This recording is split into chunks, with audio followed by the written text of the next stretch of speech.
Hey everybody, thanks for tuning in to the second game in the best of 5 Grand Finals match series between SeleCT, spawning as the red Terran down in the bottom left position, against his purple Terran opponent QXC. Now this is from the May Champions Trophy tournament. Like I said, it's the Grand Finals, so the prize for this, $250 for the winner, and both of these players will receive a killer 2100 Gaming Network card. I don't know what a play orders was, but pretty crazy English here in Xel'Naga Caverns.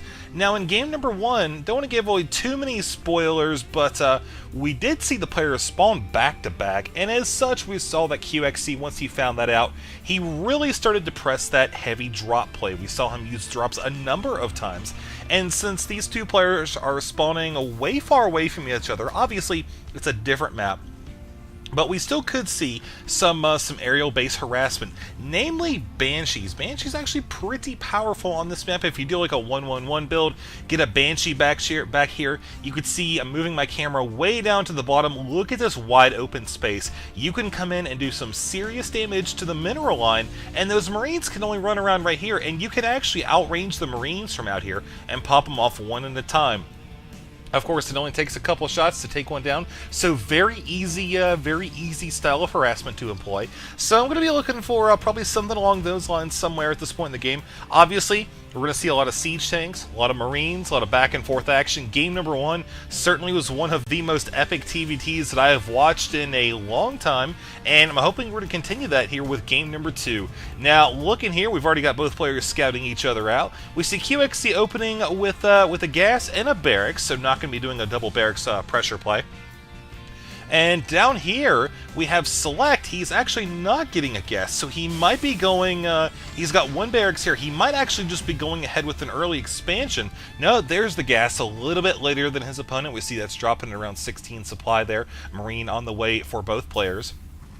And the orbital command, I think, actually timed exactly the same there. So SeleCT, of course, with another depot dropping right up here. This is actually a very smart position to put this in, because it lets players know if any Banshees or anything like that are actually going to be coming down this line. And wow, that was an up-close picture of a mule dropping. But more importantly, you know, a lot of times you'll have drops take place back here, just small little Marine strike team, something like that. So this depot does kind of give an early warning as to whether or not you're going to have that coming down in your base. We have SeleCT moving out with the 2 Marines here, try to catch this SCV. Not sure if he's going to be successful. Should be able to get one more shot in. Oh, but there's the vision blocking right there. That should actually allow the SCV to get away. QXC up here went the Tech Lab route, getting a Reaper first, and now going to go ahead and build a command center. So he's going to be using this Reaper. Oh, nice! SCV with a kill. Very nice, SeleCT. Very nice indeed. SCV running around with the only kill in the game so far. Speaking of kills, the Reaper is now finished, is heading towards SeleCT's SCV. Of course, you see he spots that, so he is going to try to save it. However, the Reaper is a very fast, very mobile unit, so looks like still, nonetheless, gap was pretty wide. Was thinking he was going to catch up to there. But no, SeleCT actually had something else in mind. That was very smart play there. He, oh, 4 Marines now. Yeah, this Reaper's definitely going to have to retreat. He brought the SCV over to the Marine, and then he wanted to use the SCV to absorb the damage, while the Marine got in and got some free hits in. So now the Reaper's going to come in here and try to scout. Looks like it's got very low hit points, 8 hit points left, and whoa, there's another SCV that comes over. It just kills him. Seriously, man, SeleCT 2 SCV kills so far in this game. I love how that SCV just came over from what he was doing. It reminds me of that video where you got the one kid interviewing the other kid beside a trash can, and a third kid pops up from the trash can with like a scary mask on, and the kid being interviewed just immediately turns and decks the guy in the face, and he falls back into the trash can. Completely surprised. That's kind of what I imagined right there. SCV just turning around. Oh god, Reaper! Bam! Pretty good stuff. Alright, moment's over. Moving on. SeleCT, second command center's complete. Orbital command on the way. You can pretty much see what's going on here. And we've also got a starport going down for SeleCT. And look at QXC, he's actually opting for that Hellion upgrade. He could be going, again, like I said before, he could be going for a drop with the Hellions, but we don't see a starport, so it looks like he might actually just be wanting to get some map control. Of course, he could actually come up here with this, ooh, here we go. That would not end well for him. Obviously, with these Marines nice and spread out, it would be rather difficult for this Hellion to actually, A, get up here, and B, do any serious damage. Although, if you were to get like a Hellion right here, get line of sight, he could actually toast a few of these Marines, do some pretty good splash damage there. But I'm sure that he is well aware of the weakness of this defense, so he is nonetheless deploying a siege tank. Very, very effective at, well, pretty much darn near anything. Of course, they have an increased rate of fire from the original Starcraft, making them even more effective. I still wish they had that same kind of boom sound from Starcraft 1, but that's okay. So QXC going ahead with the containment here. He's actually locking down the expansion. He knows that it's very likely SeleCT has the second command center here. I don't think he's actually spotted it. Did he spot it? No. No, he did not. So he knows that he wants to get that advantage right there with the zone. Looking pretty good there. Blue Flame upgrade is complete. You see he's actually doing a nice bit of damage there. That siege tank should be able to drive away a decent bit of the forces. You see, of course, a little bit of a Hellion blockage there. That is certainly not something that you want to have happen. But yeah, the siege tank actually should be able to finish it off with a little bit of repairing from his buddies there. And are you serious? Did another SCV get that kill? No. Oh well. I was about to say that would just seriously be the greatest thing known to man. 3 SCV kills. And here comes SeleCT up here with the Banshee now heading to the natural expansion. Let's see how much damage he's actually going to be able to do with that. Cloaking was just started a moment or two ago. There's plenty of Marines. SeleCT with a very nice quick withdrawal isn't going to suffer too many hits there. And there's that range I was talking about. The Marines not quite able to do anything about it. You got to be very careful though, because you can see the Banshee's range is 6, the Marines' range is 5. So it's a very, very, very careful process. Oh, and there it goes. A little bit too close there. Nice by QXC, bringing them in a little bit, sending them back out. Overall, solid micro there. And holy mule, looks like 3 mules just dropped at the natural expansion. Looking at the income right now, we can see that QXC does indeed have a clear mineral advantage. He's also only running on 2 geysers, compared right now to SeleCT in his 3. 39 to 35 on the worker count so far. And as far as the actual units in the field goes, we see it's relatively close. Even have 3 mules for both players. But 2 tanks. 8 Marines right there. Looks like they're a little bit of a skirmish at the Xel'Naga Watchtower, but not that huge of a deal. You see that QXC is actually going to be heading down, maybe trying to take that again. I don't know. Maybe even going around it, although that probably wouldn't lead to a whole lot. He is going to be clearing out of his high yield, though, so he is going to be continuing to go the defensive economic route, at least for a little bit there. Of course, taking over that watchtower does give him vision of both points now. And now here comes QXC with 5 Marines. So we've gone from 1 to 2 to 4 to 5 and this one watchtower. As you see down here, things are looking pretty good for both players. Not a lot of back and forth action at this point. Man, I think I'm just still wound up from game number 1. A very, very intense match from like the 10-minute mark onward. And we do have SeleCT running around with another Banshee here. You see cloaking upgrade is now complete, so we can expect to see him do a considerable amount of damage and possibly force a scan here. As going into the main base, there is 1 missile turret. Oh no, running right into that. Took a few extra hits that he really didn't need to, but still plenty of areas for a harassment here. We can see not enough energy on that one, not enough on this one. So at this point, QXC is pretty much just going to have to absorb some of this damage, now running the SCVs over towards the missile turret. He does have kind of a safety net right there, but still, he's going to be losing a decent bit of Marines. And there's the scan, and there goes the Banshee. You know, that actually is one trick that you could do to stop harassment a little bit, is if you've got a bunch of Marine, or you've got any ground-to-air units and you got Banshee harassment, if you blow stem or something like that, or make a run right towards where the cloaked unit is, they may think that you've got stealth detection and decide to pull off, even though you may not necessarily have it. So it's kind of a risk. They can call your bluff, certainly, but it has worked on occasion.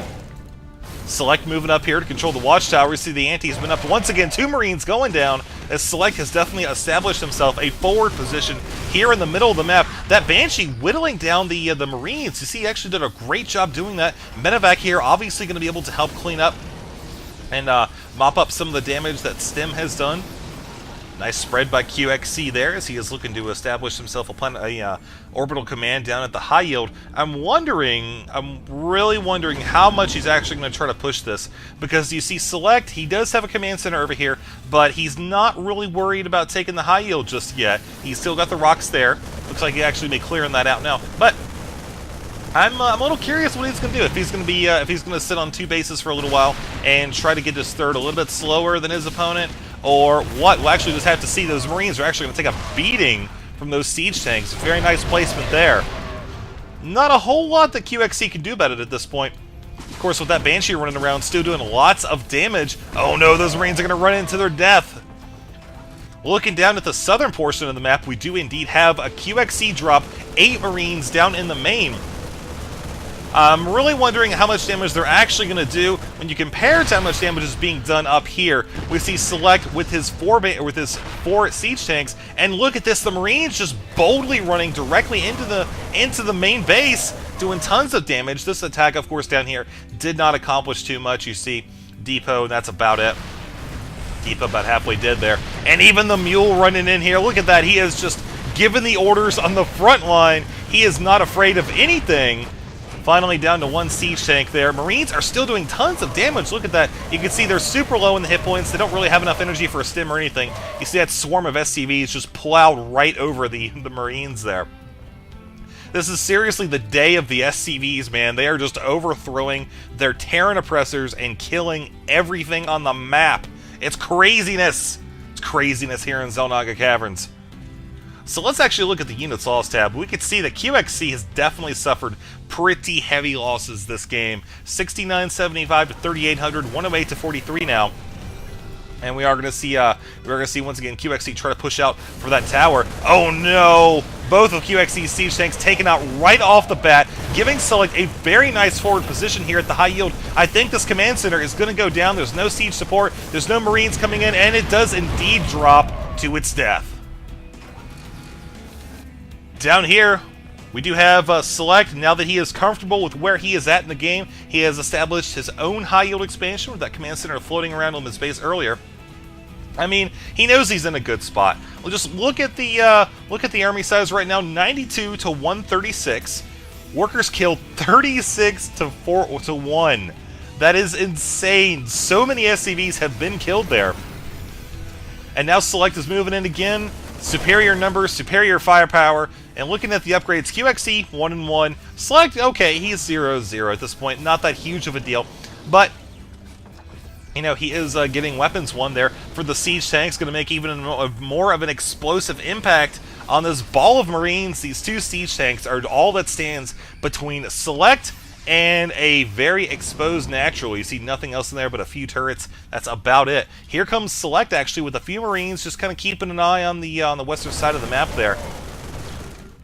There's a drop coming in from QXC. We'll see how effective this is. Uh-oh, we got a Marine right here. It looks like it will be in the path of the medevac. So Select is going to know it as he is moving forward now. Look at this, Marines just going in, absorbing tons of damage. Actually, Select suffering his loss of the siege tanks very early there. He is taking another expansion down here. You can see that on the mini-map as the drop takes place over here. But look at that, only 4 Marines got out of that medevac. The turret there definitely paid for itself. But you see Select is now running into the mineral line here at the natural expansion, and QXC is going to be hurting a bunch after this attack. I don't even really know if he's going to be able to recover. I mean, the income 42 to 75. You look at this right now, Select is running off of 4 bases. QXC is trying to press out. He's even got the landed Viking there all banged up. But nonetheless, that's a nice little formation right there. I don't know why I noticed that, but anyways, down here at Select's base, it looks like he might actually be moving in for the kill. I don't know. A couple more siege tanks, bunch of Marines. This should actually be enough to finish it off. Even with the medevac support, I just really don't see... uh-oh. Yeah, he's going to get in and take out that siege tank. That is going to be the defining thing right there in that last battle. This QXC just lost a lot of that splash firepower that he needed to take out those Marines who were just running past QXC's Marines who actually they're just surrendered there. So there's the GG, QXC. Losing game number 2 to Select. Very exciting matchup. Let's go on to game number 3, see what happens next.